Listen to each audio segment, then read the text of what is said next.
sitting at the bar was someone who looked, I would have thought it was my dad if I hadn't lost my dad already in 2022.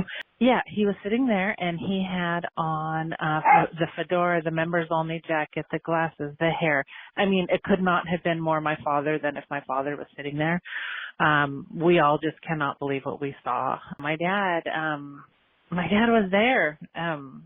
It was the coolest thing ever. I mean, I know he's around all the time.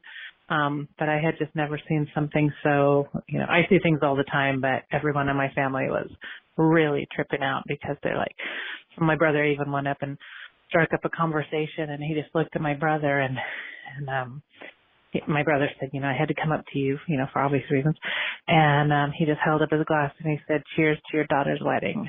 And we are just like, oh. There's a lot of times people don't take the messages because they're like, oh, but that was a real person. It's like, well, yeah, but why was he there? Why was he dressed that way? Why, I think people will be able to relate to this too. Sometimes we'll feel like we have to go somewhere and we don't know why. Mm-hmm. And you'll show up and have that instance where her dad was thinking, I've got to let my son know I'm at his daughter's wedding. I've got to let my daughter know I was there because the whole time they were there during the wedding, they were wishing I was there. Mm-hmm. So this is how I'm going to make my presence known and go ahead and be able to cheers the bride and our side of the family as well as everyone else.